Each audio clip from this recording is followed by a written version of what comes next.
সকলের সৌভাগ্য হয় না, যাদের কপালে আছে, যারা ভাগ্যবান তাদের পক্ষে শুধু সম্ভব, ঠিক কিনা বলেন?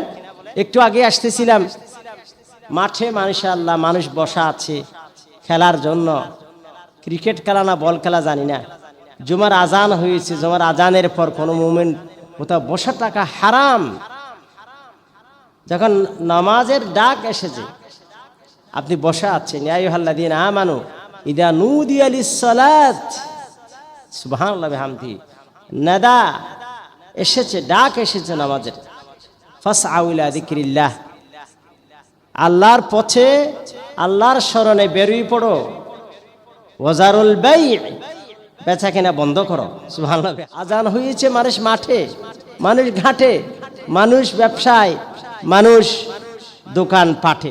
আমরা মুমিন, আল্লাহ তো ডাকছিলেন কাকে? মুমিনকে। ইয়া আইয়ুহাল্লাযীনা আমানু, হে মুমিনগণ, ফাসআউ ইলা যিকরিল্লাহ, দৌড়াও দৌড়াও আল্লাহ জিকির। আমরা ঘোষণা দিয়েছিলাম প্রথম মসজিদে খেয়ে ঢুকি। ইতিমধ্যে আমাদের কাছে বেশ কিছু রিপোর্ট আছে, আরো কিছু রিপোর্ট আমরা সংগ্রহ করছি। মধ্যেখানে একবার না বললে আবার পরের সপ্তাহ থেকে একটু কমে যায়, আমরা ভুলে যাই। কারণ মানুষ আসলে, মানুষের মধ্যে ভুলে যাওয়াটা স্বভাব, ভুলে যাওয়াটা স্বভাব।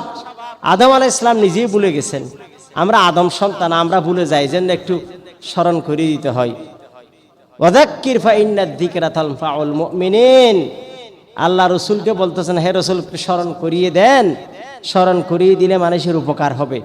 আপনাদের স্মরণ করিয়ে দিচ্ছি, এই পুরা রমাদান একটা আপনি প্রতিজ্ঞা করেন যে পুরা রমাদান অন্তত আমি আল্লাহ রাব্বুল আলামিন আমাকে যাতে তাকবীর উলার সহিত প্রথম কাতারে নামাজ পড়ার তৌফিক দান করেন, ইনশাআল্লাহ বলেন।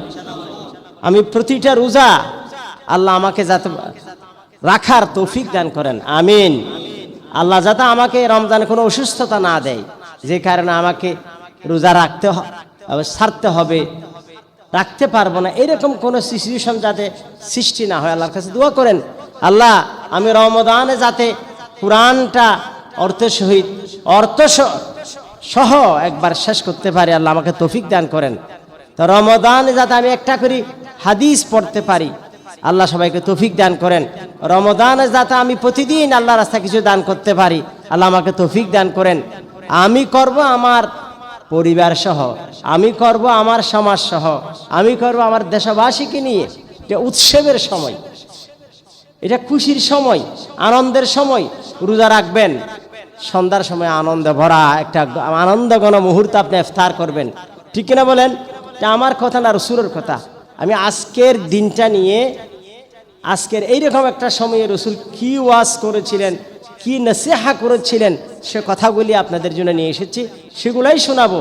আমার নিজ থেকে একটা শব্দ বলবো না, ইনশাআল্লাহ বলেন। রাসূল কি বলেছিলেন, রাসূল কি বলতেন, সেগুলাই হাদিস থেকে, রাসূলের হাদিস থেকে, কোরআন থেকে আপনাদের বলার চেষ্টা করব। সকলে আমরা আমলের নিয়তে শোনার চেষ্টা করি, ইনশাআল্লাহ বলেন, ইনশাআল্লাহ।